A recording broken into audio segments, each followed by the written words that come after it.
매매를 한다든지 아니면 대출을 받는다든지 그런 금전적으로는 그래도 어느 정도 좀 풀리는 격이기 때문에 크게 어려운 점은 없습니다. 건강 관리를 조금 하시고 좀 약간의 우울증이 올해는 좀 있을 수 있습니다.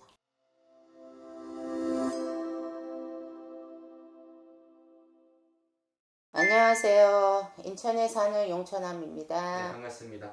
오늘은 또 2022년 하반기 또 대박나는 나이에 대해서 또 여쭤볼 건데, 선생님 또 신점으로 또 점사를 보시잖아요. 그래서 네. 신점으로 봤을 때 이민년 하반기 대박나는 나이가 뜨면 어떤 나이가 있을까요? 52세 돼지띠? 52세 돼지띠 분들. 네. 좋습니다.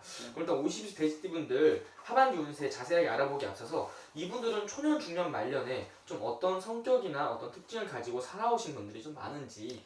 52세 돼지띠. 이 52세 돼지띠 같은 경우에는 좀 고집이 있으시고 남 밑에는 못 있어요. 네, 그래서 자영업이라든지 아니면 내 사업가라든지 아니면 전문직, 손재주로 먹고 살면은 오히려 이 52세 돼지띠 같은 경우는 이제 50이 넘어서부터는 그래도 좀 40대보다는 좀 여러 가지 두루두루 좀 여유가 생기기 때문에 그렇게 바둥바둥 살지는 않는 돼지띠입니다. 그래서 이 52세 돼지띠 같은 경우에는 조금 부동산으로 재테크를 좀 하시고 지금 그리고 또 52세 돼지띠들이 현명하고 똑똑해요. 네, 그러기 때문에 어느 정도의 직성이 있어서 말하자면 내 직성대로 풀으시는 분들도 있으시고 또 우리 같은 사람하고 또 이제 조언을 조금 받고 상담을 해서 또 올바른 방법을 또 찾아가시긴 하는데 52세 돼지띠 부모 동기 간에 형제 간에 덕이 없고 배우자 덕이 없습니다.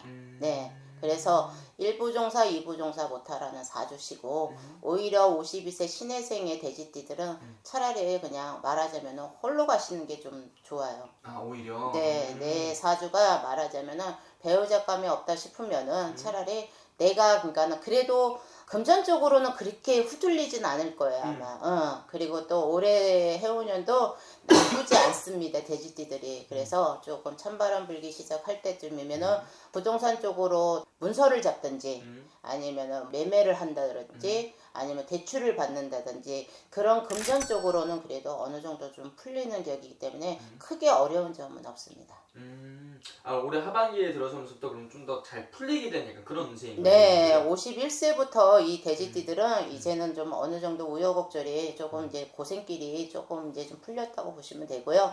이제는 좀 내가 좀 여유가 생겨서 하다못해 뭐 안 하던 뭐 쇼핑도 할 수도 있고 좀 마음의 여유를 좀 가질 수 있는 해운년이기 때문에 충분히 나쁘진 않습니다. 그리고 또 워낙에 부지런하고 바지런해서 집에서 먹고 노는 사주는 못 되기 때문에 내가 나가서 뭐 영업을 하던 뭐 내 일, 그러니까 전문적인 일이든 뭐든 하는 거에서는 금전이 따르기 때문에 크게 문제되지는 않습니다. 단지 건강 관리를 조금 하시고 좀 약간의 우울증이 올해는 좀 있을 수 있습니다. 아, 올해 그러면 이 정신적인 그런 문제, 그런 병만 좀 조심하면 정신적인 거보다는 이제 50이 넘었으니까 갱년기도 이제 있으신 분들도 있고 갱년기로 인해서 조금 몸이 좀 시달릴 수도 있고 우울증도 있을 수도 있고 좀 갱년기의 현상이 좀 많이 있을 수 있어요. 그리고 52세 돼지띠 분들이 일찌감치 객집밥을 먹는 사람들이 많기 때문에 초년에 고생을 많이 하셨다면은 좀 관절 쪽이나 골다공증 그리고 갑상선 이런 거를 조금 조심하시고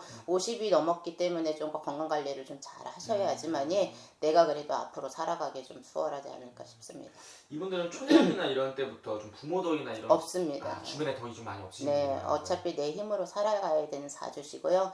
52세 돼지띠 같은 경우에는 여자분 같은 경우는 남자의 직성을 갖고 있어요.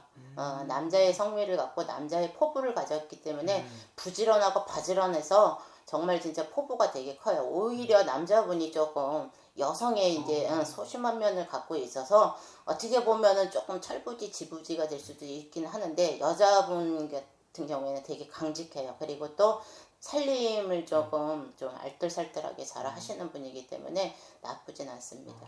이분들이 그냥 인덕이 별로 좀 없으신 분들인 건가요? 인덕이 없어요. 네, 돼지띠, 신해생 돼지띠. 단지 이제 돼지띠기 때문에 먹을 복은 있어요. 식복은 있기는 하는데 오히려 돼지띠 신해생의 남자분들은 오히려 여자를 좀 잘 만날 수는 있어요. 근데 여자분들은 좀 팔재가 좀 드세다고 그럴까요? 그러기 때문에 좀 부지런히 바지런히 내가 좀 부지런히 뛰어야 돼요. 그러니까 동서사방으로. 그리고 또 성격도 급한 성격이라서 가만히 있질 않아요. 네, 그렇기 때문에 돼지띠 여자분들 같은 경우는 좀 사주가 좀 세요. 사주가 좀 세다. 네, 여자 사주치고는 되게 세죠. 신기하네요. 이현 쌤 오늘 말씀해드린 게 이 띠랑 나이만 보고 이 정도 이렇게 자세하게 나온 거잖아요. 네. 그럼 이 생년월일까지 오면 진짜로 그 사람의 성격이나 이런 건 정말 다 나오겠네요. 아무래도 이름 석자하고 생년월일 사주가 있으면 더 정확하게 이분이 어떻게 살아왔으면 지금 현실에 어떤 고민이 있는지를 더 파악하기가 쉬우니까는 전문가의 조언을 좀 받아보시는 것도 좋을 것 같습니다. 감사합니다.